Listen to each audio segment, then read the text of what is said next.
its registration requirement for the international educated nurses from April 1st, 2025. And if you are looking to get registered with CNO in 2025, this video is going to be very useful for you guys. So make sure you watch this video till end and do not skip any part. Really confused that they will not get the eligibility from CNO and how it's going to affect the current applications. So here I will break down in this video how it is going to make a difference. So guys, welcome back to my YouTube channel. I'm your host, your nursing mentor, and I'm a registered nurse currently working in Canada. CNO is the regulatory body who regulates nursing profession in this province, and from April 2025 they change their registration pathway, their education requirements and all get their registration in Canada. Previously there was 9 competencies which nurses has to meet, the international qualified nurses has to meet in order to get their license in Ontario, but now they also put one more requirement to be met by the international qualified nurses. In this video I'm going to touch the base about the changes and who are going to affect by these changes, and these changes made it easier or difficult. I will tell this in my video in detail, so make sure you watch this video till the end and do not miss any part. First of all, from April 2025, on the first day of April, CNO has came up with these changes. I know these changes were already announced previously, but now they are already put in action. So first of all, the education requirement, the CNO has proposed that who had their Bachelor's of Science in Nursing from the back home or from wherever they get their nursing education, if they have Bachelor's of Science in Nursing, which is 4 years degree program, then only they will get the RN eligibility.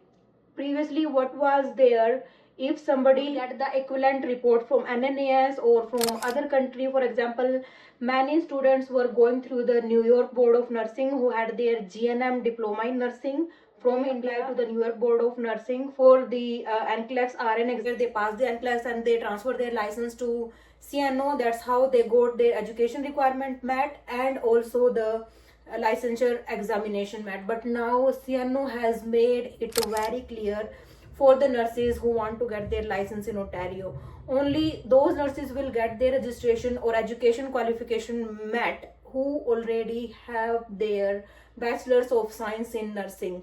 Now no more GNM nurses will be able to get their registration in Ontario. For the RPNs, if you have done the diploma in nursing from back home, you will get the RPN eligibility. Next change is that CNO, the student have to do the NNAS authority who assesses the nursing qualification from any of the country, and they give the nurses the advisory report if their education is equivalent to the Canadian benchmark of education for the nurses or not, and that's how they gave the report to the nurses. The nurses were previously submitting that report to CNO, and that's how they got their education requirement met. And if there were any competency gaps there, the students has to do the OSCE exam or they have to go to the college or do some bridging courses in order to meet that requirement. But it's your choice if you want to do NNAS or not. But now CNO has also proposed 2 more assessing authority so that you can apply to them as well. And these authorities are, first one is World Education Services, that is the WES, and second one is the ICAS.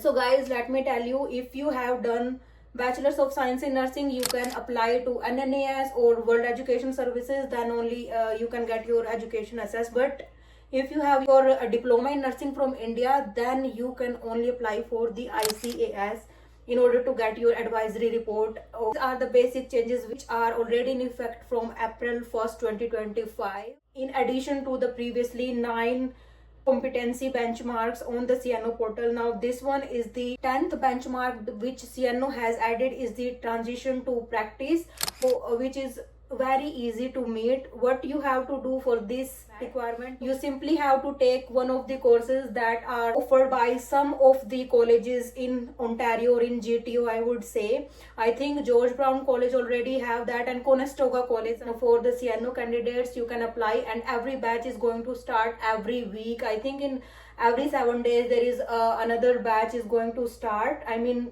the fresh batch you can join. The first batch is going to be started from I think April 7 or 14, I'm not sure. You can go to their website and check that out. And the fees for, and there will be the fees for this course $300 to $350. These are the changes CNO has proposed nurses who want to get their license as a registered nurse in Ontario. Guys, what do you think?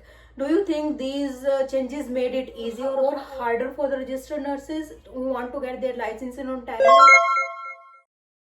According to me, I think this is much easier what it was previously, because last time, because the previous rules were very hard. Let me tell you, when I got my advisory report, I have both bachelor's of science in nursing and I had the experience, I had my master's of nursing from back home, but still I didn't meet the education requirement. I have to apply to APRA, then I have to transfer the NCLEX RN result from there in order to get my license in Ontario. And I who already know about APRA is the Australian Health Practitioner Agency who only accept the Bachelor's of Science in Nursing degree in order to get the eligibility for the NCLEX RN. That's what I did for myself, because I didn't wanted to go for OSCE in Canada, right? And I didn't wanted to wait for that long to pass the OSCE exam as well. So that's why I applied for APRA, because I had my Bachelor's of Science in Nursing and I was eligible, and that's how I got my, NCLEX cleared from APRA. Then I transferred my results. I think that was very hard, time consuming, money consuming and everything. But now CNO has made it very easier for the nurses who already have their Bachelor's of Science in Nursing from back home.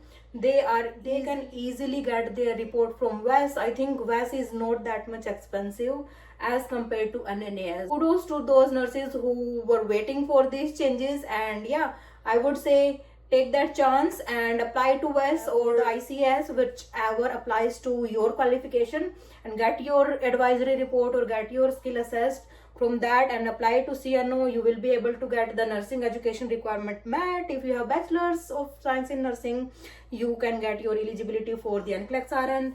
If you have your diploma in nursing, JNM in nursing, then you will be able to get the RPN eligibility for sure. If you need help in your application, if you want to get started your application, you can contact us via email and we will help you. I hope you like this video and the information on this. Make sure you share it with your colleagues or your friends who might be benefited from this video. And if you think this video was useful to you, make sure to subscribe this channel in the next video. Till then, take care. Bye bye.